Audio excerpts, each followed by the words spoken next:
Welcome to Discover Barnstable, the official podcast of the Town of Barnstable, a podcast where you can meet the people who steward the programs and services for the Town of Barnstable that connects us to our quality of life. We invite you to join the conversation as we navigate municipal government and our community pathways to help you discover Barnstable. I'm Sarah Beal Fletcher, and on this episode of Discover Barnstable, we are joined by Environmental Sustainability Manager Sean Hogan. Sean started working for the Town of Barnstable in November of 2022. Sean has many advanced degrees, including a Bachelor of Science in Economics and a Bachelor of Arts in Earth Science from the University of New Hampshire. He also has 2 master's degrees from Tufts University in urban planning, as well as law and diplomacy.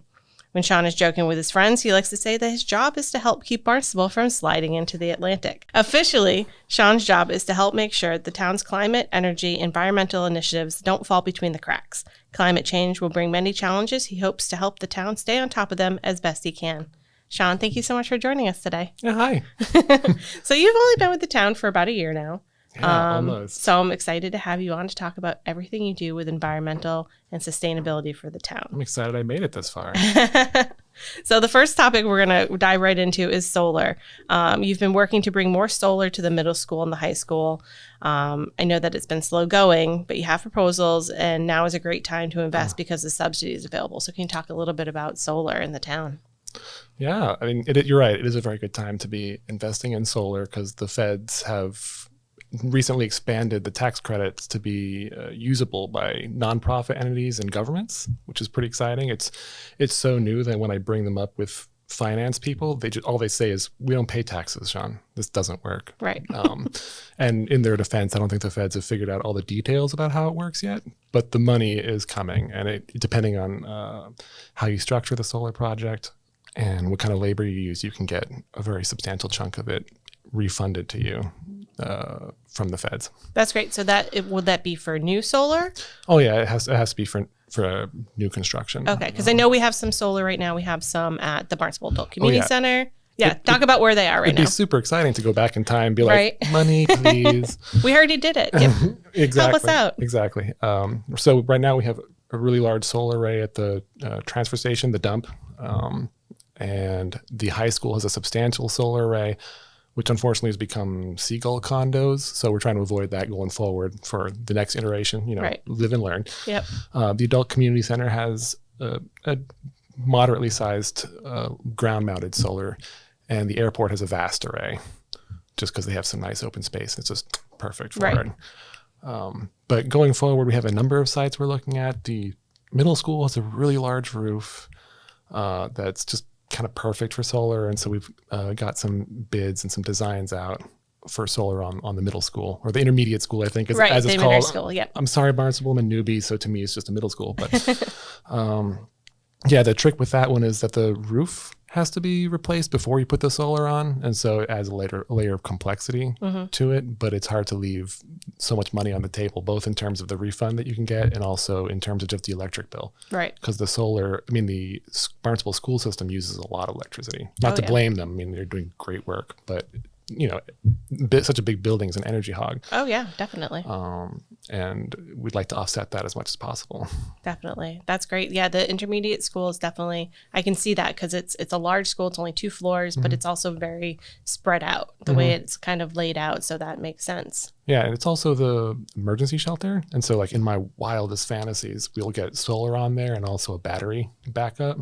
Right now it has a generator, which is nice, but it'd be even better if we could provide our own backup electricity free of charge. Yeah. So that would be great. And you can actually get a little bit of extra money there from selling, from peak shaving, which is when you sell electricity from your battery at times when the grid is desperate, and they'll cut you a check. Oh, that's awesome. Yeah. It's kind of like how people who have solar at their homes kind of like they don't pay as much maybe for their electricity. Is that similar or? Yeah, I guess the technical term that I think people use is behind the meter. The solar is going to be behind the meter, which means it'll feed the school first. That's what the high school does.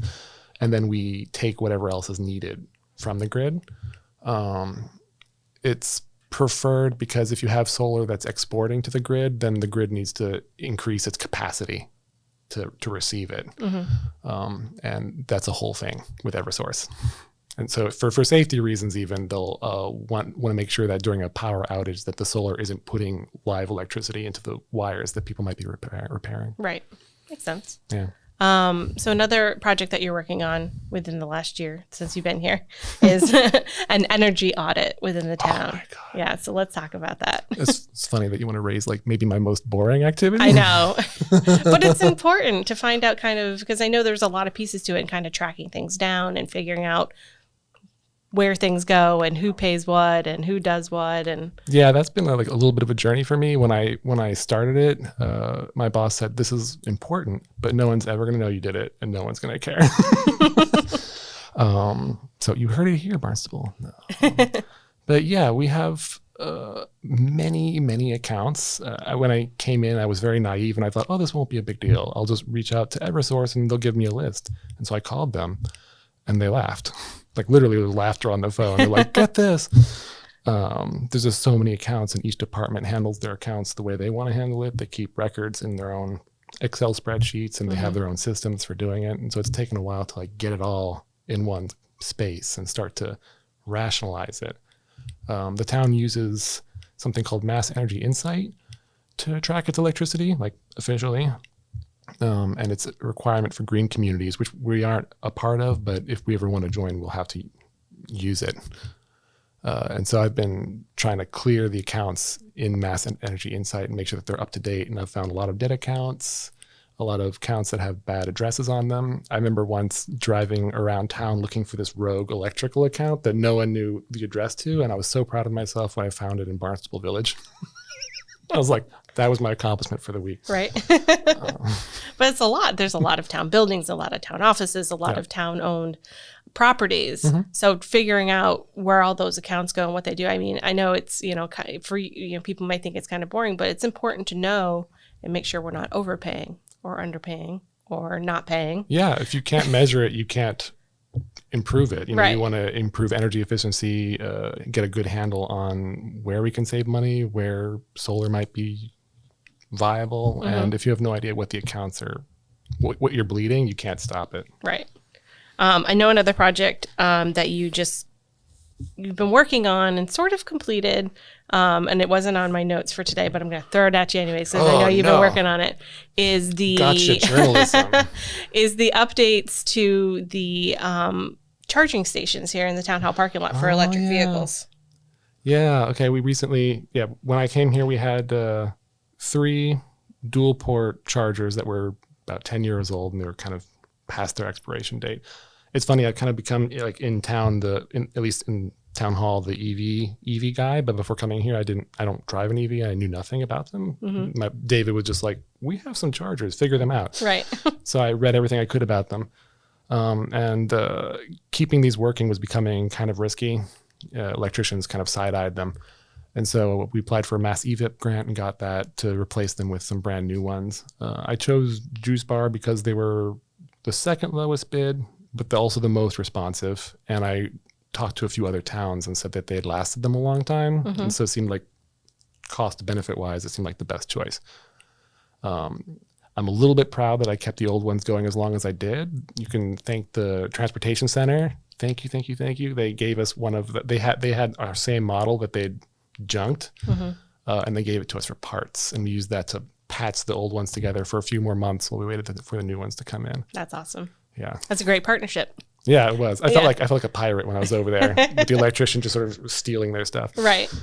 So the charging station in the town hall parking lot has been upgraded, updated. It's brand new. I know there's other charging stations at there's at the high school and North Street. So are those going to be a part of this plan? No, they're all replaced. Oh, they all got replaced. Okay, I only knew about the town hall parking lot. One of them needs a slightly new part to get half of it online, but that'll be soon. We also have make-ready applications for new sites and expansion at each of those sites. Oh, that's awesome. Yeah, because I know in the town hall parking lot, there's chargers for 2 cars, and it's always full. Yeah, if this goes through, they'll be charging for anywhere between 6 and 10 cars, depending on how much money they give us. Wow, that's awesome. Yeah. So if you have an electric vehicle and you're looking for a place to charge, it's no cost. Unlike For now. For now, exactly. Because I know there's charging stations in town where you have to pay. But, you know, if you're going to be in Town Hall or be in the Main Street area, you can go and charge your electric vehicle. Because I know more people are getting electric vehicles. They're becoming more popular, more prevalent. There's many different versions of them. And the chargers work with any electric car, correct? Yeah. If you have a Tesla, you might need an adapter, but they usually come with that. Okay. That's good to know. Great. Yeah. It's the most widely used plug. Is the one we chose. Okay. So. Great. And then the last topic I wanted to bring up is climate change and the community rating system. Oh, yeah. Well, that's we just finished our application Monday. Great. So I was pretty excited about that. Yeah, right? So let's explain a little bit about what that is. Oh, right. So the community rating system is a program by the federal government. It's entirely voluntary. Towns that want to join can meet certain criteria and then get a discount in flood insurance for their residents. So, that's a big deal. Yeah, it's a big deal. And the town already does a lot of things that would get us credit and would reduce those insurance premiums, but we haven't jumped through the bureaucratic hurdles yet. Right. And I've talked to other towns, and it's not trivial to jump through those hurdles, but that's why I'm here. I'm here to cry through the bureaucracy, cry my way to victory. And you will do it. I will do it. You will do it. I will do it. I'll go to FEMA and I will sob. It's fine. So you working on a lot of different projects, having only been here for about a year. What has been your favorite project that you've worked on so far? What is the project you're most proud of? And it doesn't have to be anything we talked about. It can be a different project that you've done. I mean, I guess I'm a little proud of the EV charger one because that's the one I had no training for. So it's kind of funny that became my lead project. I was like, I'm very unprepared for this. Right. But there's a lot of information available, and I just reached out to a lot of local groups, actually some EV users, and I asked them where would you like new chargers? And right. What are your opinions on brands? And so there was some good practice for community engagement as well to sort of take a pulse. Right. Find out what the people want. Yeah. What they're looking for in their electric vehicle charging. Right. Yeah. But if you ask me when I was at the start, the community rating system was pretty high. Yeah. Because I'm very into natural infrastructure, coastal resilience, and those are all hot topics for the community rating system. That's what my thesis was on. So that's what I wanted to attack. Yeah, that's the stuff that you're really passionate about. Yeah. Yeah. But mostly I'm interested in human welfare and the natural world. Yeah. And like I said in the intro, making sure that Barnstable doesn't slide into the Atlantic. That would be fantastic. Yes.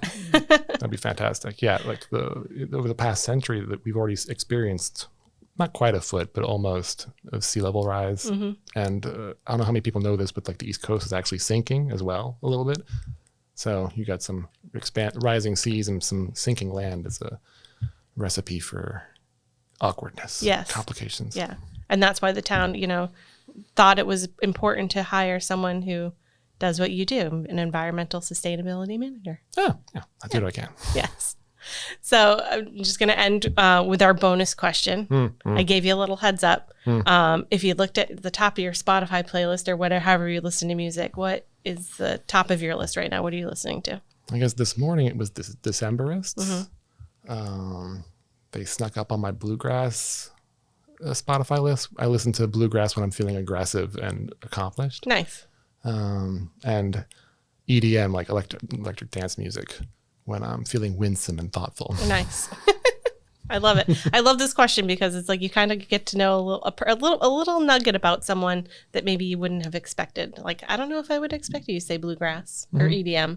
Right. So well, during the day, I listen to a lot of Lo-Fi Girl and Miles Davis. That's my study. That was music I listened to in school when I had to study for something. Right. So. Kind of is focus music. Yeah, focus music. Nice. Awesome. Sean, thank you so much for joining us today. Sure. I really appreciate it. And good job doing it the first time. Yes, wow. This is my first episode that I've hosted, so very exciting for me. It's legit terrifying. Thank you so much for spending time with us and listening to Discover Barnstable, the official podcast of the Town of Barnstable.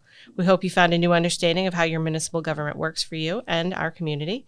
Be sure to drop us a line at podcast@town.barnstable.ma.us and let us know what you would like to learn next. Until next time, go Discover Barnstable.